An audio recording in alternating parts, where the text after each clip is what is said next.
পাগলামি কাকে বলে বলো তো? দোকানপাট সব কিছু বন্ধ থাকবে তা জেনেও জিনিস কিনতে যাওয়ার নামই হলো পাগলামি। যেই পাগলামিটা আমি আজকে করে ফেলেছিলাম। তো যাই হোক, ভাগ্য আমার সাথ দিয়ে দিয়েছিল কিভাবে সেটা তোমাদেরকে বলবো এই ব্লগে। তো চলো, আপনি কি রেডি? কোথায় যাবেন? পার্কে। এখন কটা বাজে বলো তো? এত রাত্রে পার্ক খোলা থাকে? বাবাকে বকো কেন উঠেনি। হ্যালো বন্ধুরা, গুড ইভিনিং। আজকে হলো সানডে। সেই রকম নিয়ম অনুযায়ী আমরা দেখো একটুখানি করে হালকা করে রেডি হয়ে গেছি। এখন আমরা যাব একটু মঙ্গলবাড়ি বাজারের দিকে। সোনায়ের কিছু কেনাকাটা আছে, আর্ট খাতা নিতে হবে ওর। আর ওরা কি সব খাবে, ফুচকা খাবে, রোল খাবে, তো সেই জন্য একটু বাইরে বেরোবো।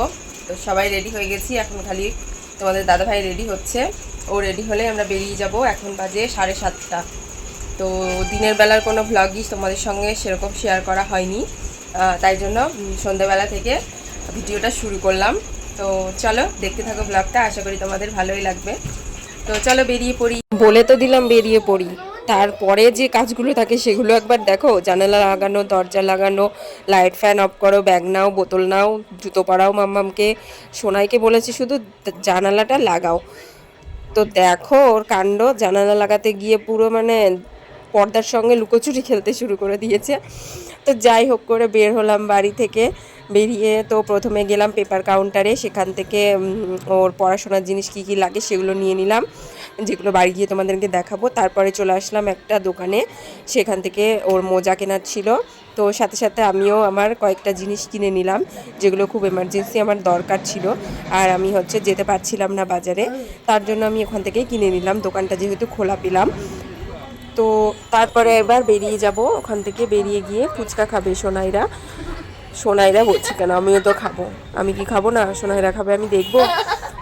বাঙালি বাইরে বেরোলেই ফুচকা মাস্ট, ফুচকা লাগবেই, আর কিছু হোক বা না হোক। তাই ফুচকার দোকানে দেখো লাইন দিয়ে ফুচকা খেতে হয়। তার উপরে সোনাইয়ের মতো বাঙালি হলে তো হয়েই গেছে, ফুচকা ছাড়া ওর চলবেই না। ওকে যদি রোজ বলা হয় ফুচকা খেতে, তো ও রোজই খেয়ে নেবে। তার উপরে আজকে সানডে, ফুচকা তো লাগবেই। আর আমরা কি নিয়ে এসেছি? কি কিনে এনেছি বলো? হ্যাঁ, কে খাবে আইসক্রিমটা? পা ধুয়ে আয় বাইরে থেকে। আমরা ফুচকা খেলাম ওখানে, আর আজকে রোল খাইনি, কারণ দুপুরে চিকেন টিকেন খেয়েছি। তার জন্য হচ্ছে রিচ খাবার আর নিলাম না, ফুচকা খেলাম। আর বাড়িতে নিয়ে আসলাম আইসক্রিম, সেটা এখন খাবে ওরা। আর কি কি আনলাম সেগুলোও তোমাদেরকে দেখাচ্ছি। তুমি খাবে? আচ্ছা, একটা দিদির, একটা তোমার। আমার কই?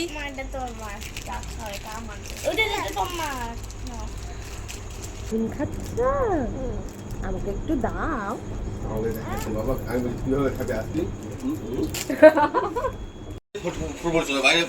নাচছে দেখ। টিকি টিকি টিকি টিকি। বাজারঘাট সব বন্ধ জানি, তাও গেছিলাম যে বাই চান্স যদি কোনো একটা দোকান খোলা থাকে, তো এমার্জেন্সির দরকার যেই জিনিসগুলো সেগুলো কিনে নেব। তো ভাগ্য ভালো ছিল জন্য পেয়ে গেলাম। আর্ট খাতার খুব দরকার ছিল ওর, অন্যবার তো বাইরে বেরোনো হয় না, সেই জন্য রবিবারের দিনই এই দোকানটা খোলা থাকে। আমরা জেনেই গেছি যে এই দোকানটা খোলা থাকে, তো আমাদের কিছু দরকার পড়লে বই খাতার দোকানে, তো আমরা রবিবার করে যাই, নিয়ে চলে আসি।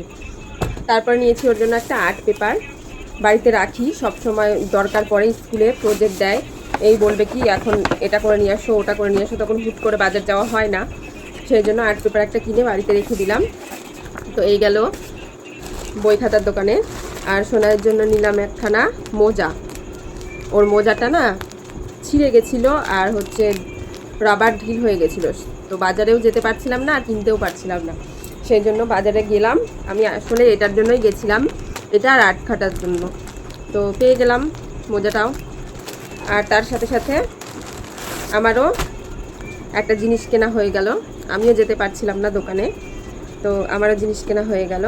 আমি এরকম ধরনের দুখানা ব্লাউজ নিয়েছি, স্লিভলেস, সুতির একদম। না এখন বেজে গেছে 8:30, 1 ঘন্টার মতো ঘুরে আসলাম। আর খেয়ে আসলাম ফুচকা। আর বললামই তো বাড়িতে আইসক্রিম নিয়ে এসেছিলাম। তো রান্নাবান্না করাই আছে, রান্নাবান্না করতে হবে না, ভাত রান্না করে রেখে দিয়েছি। আর চিকেন তো দুবেলারই করে নিয়েছিলাম, তো করা আছে। তো চলো আজকের ব্লগটা এখানেই শেষ করবো, দেখা হবে আর পরে কোনো ব্লগে। সবাই ভালো থেকো, সুস্থ থেকো। আমার ভিডিওটা যদি তোমাদের ভালো লেগে থাকে তো প্লিজ আমার চ্যানেলটাকে সাবস্ক্রাইব করে দিও, আর আমার ভিডিওটাতে একটা লাইক করে দিও। টাটা বন্ধুরা।